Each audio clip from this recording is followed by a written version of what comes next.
Well, hey folks, Real Honesty with Joe Rentalin, my review of New Japan Pro Wrestling's G1 Climax 28 Night 7 show, where Kevin Kelly, Rocky Romero did a great job on commentary again. Seriously, I know Rocky Romero does wrestle.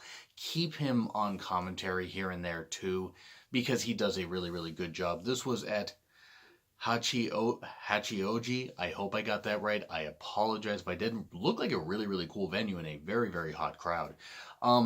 This one was a good show. I will say this much. The tag matches, while I get that they were setting up for some block matches later, were a little throwaway. I mean, they were a little more throwaway than normal. But again, it's a long tour. They're trying to preserve their bodies, so I totally get it. Block matches, for the most part, delivered. Even if none of them are going to be on my favorite matches of the year list, because the bar has been set so high by New Japan, everybody certainly gave a very, very, more than solid effort, and many people shined on this night. I do also want to say that for those, before they ask, since I know I have some New Japan fans that are following and watching my channel, and I really do appreciate it, I will be doing, much like I did for Best of Super Juniors, I will be doing a top 10 of the G1 matches, which is going to be difficult to come up with. I'm going to have to put some honorable mentions on that, but so far been a great tournament. Anyway, let's get cracking on with this. So, Hanare and Shota Umino lost to Tama Tonga Tongaloa. Typical match, as you would expect. Hanare certainly shined. Very short match. The Tongans, of course, won. Haku's boys won. I mean, big shock. And, of course, Shota Umino took the pin. However, he is improving, and I certainly can't wait to see what he does in the future. And then Yano and Gato versus Goto and Yo. Yo Goto again. I think that sounds like a bad yogurt brand. I'm going to keep driving that joke into the ground because I tend to. But, of course, Gato is in a match. Gato took the pin in a tag match. Big shock. I know you're all shocked by this, too. Yo pins Gato. It was hype for Goto versus Yano. And the next show that's going to be happening is not until Thursday. So for those that watch my reviews, I do really appreciate it. If you've missed any of the G1 matches, any of the G1 shows that they've done so far, you have a few days to catch up. If you want to skip the tag matches and watch the particular G1s, the A block, B block matches, you're certainly not going to be missing out as long as you catch up. Been a great tournament so far, even with some of the interference and a few more DQ finishes than I would have liked. So then again, Yo pins Gato, and then we go Sabre Jr. and Taka versus Ishii and Sho, the Sho Pit Bulls, as I would call them. Terrible name. It's a good thing that I'm not in wrestling because I'm terrible at naming people. It was hype for Ishii versus Sabre Jr., which I can't wait for. That's going to be a very fun match. Sho taps Taka. Of course, Taka's a little bit above Gato in the sense that you can sort of believe that Taka could be on the winning side, or he might get the win in a multi-man tag. But often, if it's a tag match like this, especially for a big tournament like G1, more often than not, he's going to be taking the fall. And he did. And Sho really does have the look of a star in the making. Him and Yo are doing really well, teaming or, on opposite sides. And I can't wait to see what they both do in the future. Juice and Finlay. Finn Juice versus Kenny Omega and Chase Owens. It was hyped for Juice versus Omega, which I can't wait for. That is going to be a very fun match. It was fun enough. A Juice Box, Juice Box finisher pins Chase Owens, and it was fine. It was a fine match for what it was. I was kind of wondering maybe if Finlay was going to take the pin, but again, certainly not a bad tag match for what it was. And then Naito and Sonata beat Kota Ibushi and Yujiro Takahashi. It was hype for Sonata versus Kota Ibushi, which I can't wait for. That is going to be fucking tremendous. That is going to be...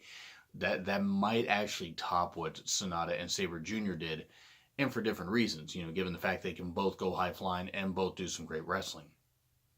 Naito will be facing Tama Tonga down the line, and that's going to certainly be a good and very possibly hard-hitting match. Naito rolls up Yujiro, forgive me, and could we have a little bit of a tease of a little bit of tension between Sonata and Naito? Naito stuck the fist out. Sonata saw him but didn't see him and didn't do that. I know they're going to be facing off down the line, I think on the August 8th show, which should certainly be nice to see those two LIJ members face off. So yeah, Naito and Sonata get the victory. Now we go on to the A block matches, which I'm going to be very honest, they got better as they went along. The first one was decent to good.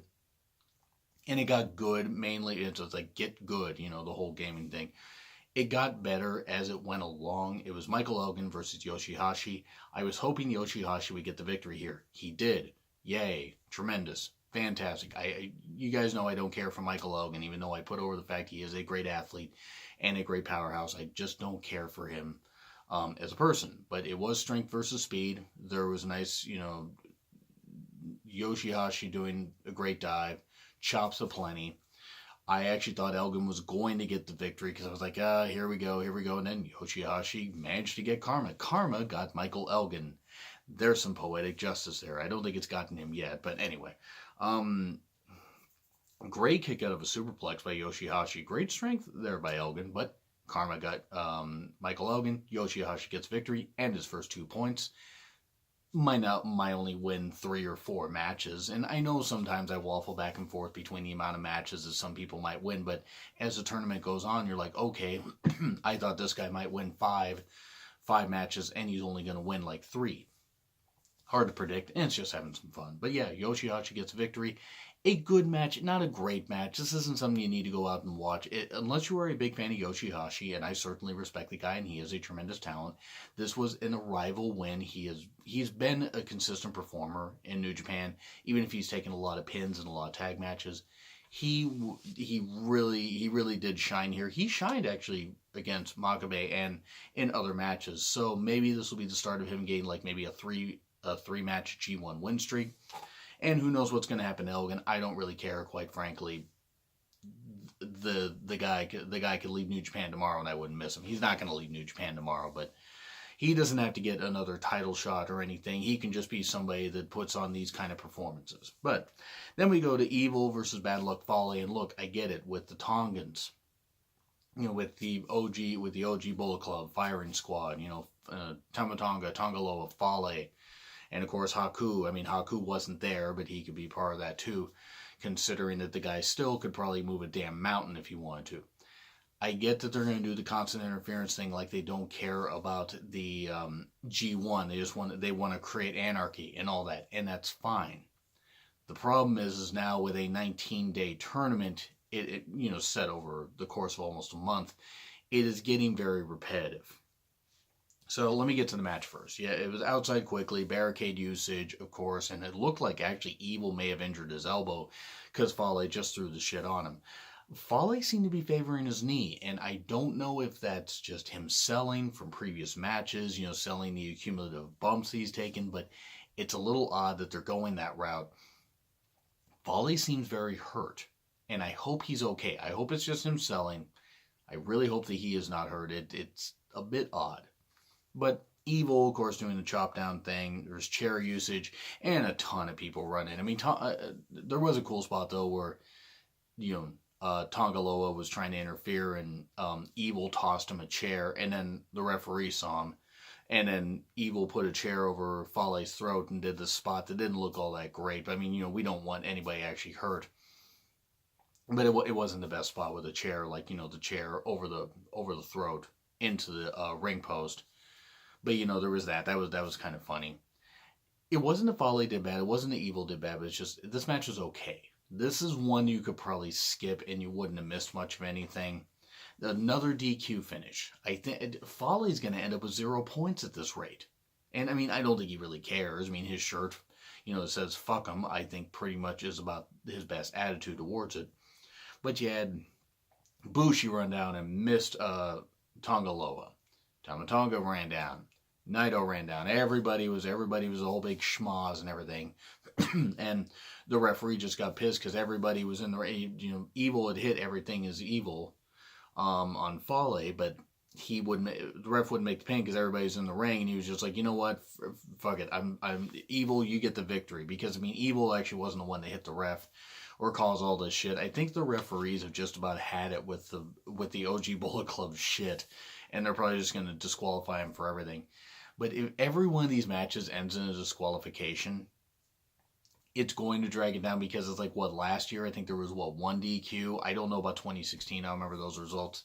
But I remember Kevin Kelly saying that there was only 1 DQ last year, and we've already had 3 this year. 3, maybe even 4, but I believe at least 3.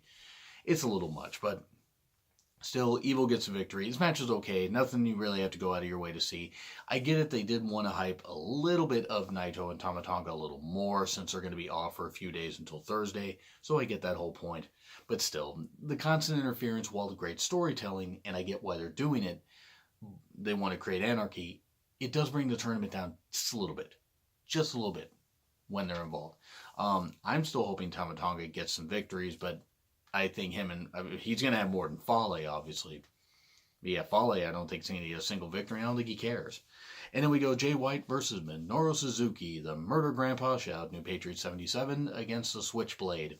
This was fun. It was a very fun match. It was good. Hard-hitting. White tried to out-heal Minoru. It ended up costing him.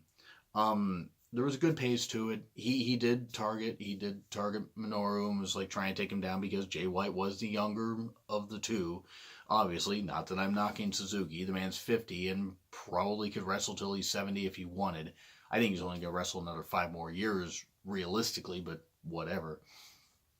But it was good stuff. I was like, okay, I think Jay White's going to lose here. And I think I said as much on my Night 6 review, which I'll put a link up at the end of this. But I remember saying, I was like, yeah, I think Jay White's going to run into a buzzsaw here. Because Suzuki getting the 4 points, Jay White's already well established. He will get probably 10 points, I'm guessing. 2 more victories at the very least, if not 3. Hell, he could end up in the finals. I could be wrong. But the Gotch pile driver ended up happening for 3. There was some good banter and, good face-offs of like forearms and this kind of stuff. And Suzuki just having enough of Jay White's shit. So it was nice that Jay White's heel tactics ended up costing him this time. Suzuki got the victory. Not that Suzuki's a babyface, but that Suzuki was able to, use veteran maneuvers to beat the younger guy. So, good stuff. And then Hiroshi Tanahashi versus Hangman Page. I'm going to be honest about this one. This was good. This wasn't great. I expect, and sometimes I set the bar a little bit high with some of these matches. Tanahashi, of course, is not the performer that he was even a few years ago. With cumulative injuries, that kind of stuff. He's still the ace of Japan. He is still, you could argue that Okada is, but only one guy actually has the legit title the title of legit ace. Tanahashi is still a top tier performer and can pull out some great matches. This one was good. I would have almost given this to Hangman. I get why they didn't, because they want to tell the story of Tanahashi trying to get one more dance with glory, perhaps. Even though he's only 41, he's probably got a few years left. But it was good wrestling. There was knee focus by Page. He was targeting the knee of Tanahashi, previously injured, like the one that Suzuki focused on for about 5,000 years in their previous match. And Tanahashi even started to focus on Hangman Page's knee, and actually knees, started to focus on both of them. Good pace, high fly flow for the win. Well, the standing high fly flow, and then the one, and I was like, okay, well, Page is going to get his knees up. I'm like, he didn't, and I go, okay, that was a little quick. Nothing against it. I'm not against Tanahashi winning. I'm just surprised it was that easy. Like, Page and Okada had a better back and forth than they had here. Page got his moves in, don't get me wrong. It almost felt like Tanahashi just at the end just squashed him. And I'm not saying Tanahashi himself. I'm not saying he booked himself like that. It was just a bit weird how they booked it. But Hangman Page, even in defeat, is shining. And I certainly can't wait to see what this young man does. I say young man. I think actually he is about 10 years younger than I am, if not 12. But, and, he is certainly arriving. He's going to be a great star for New Japan.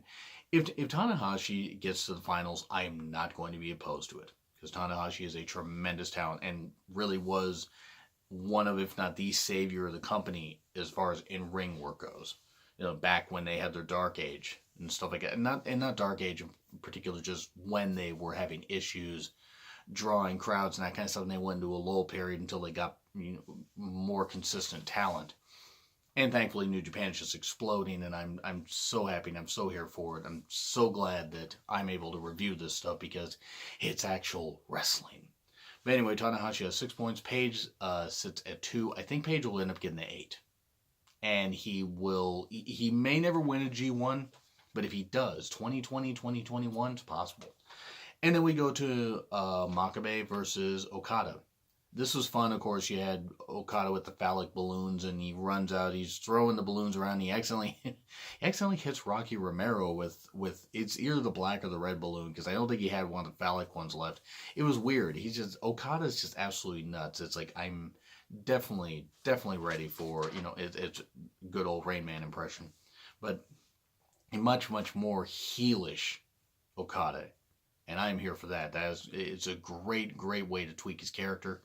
Good stuff, hard hits. Rainmaker for the win. Makabe certainly did well, but I don't think by about 3 minutes in, I go, okay, Okada's going to win this. Makabe's not winning. Makabe's not winning this. And nothing wrong with it. Makabe's got two shocking wins in the beginning of the tournament, and he's probably going to end up with about 10 points. But Okada, I think, wants to do a redemption story. I wouldn't have Okada win the G1. I think it's too soon to give him a title shot again. But him doing well in G1 and at least making it to semifinals, I'm all for. I mean, hell, they could end up going with Tanahashi versus. They could have Tanahashi and Okada, face off near the end, and one of them goes. It could be Tanahashi beating Okada, and Okada then really goes nuts because now he can't even beat his old rival. That's sort of a new rival because they faced off in May. But anyway, so yeah, I'm gonna give in. I didn't give a grade for the edition night 6, and I ended up putting in the description. I gave it a B plus. I'm gonna give this a B. I was a little worried until the last 2 matches that I was not going to give this a B because I wasn't so sure, especially after the Evil Fale match and the tag matches. I mean, I'm gonna be honest. If you check out the 4 G1 matches I suggested, especially the last 3, you're gonna enjoy it. So anyway, that's what I gotta say. Agree, disagree with what I said? Like, share, comment, subscribe. Twitter link in the description. It's been Real Honesty with Jar Methlin, and I will see you Thursday for G1 Night 8.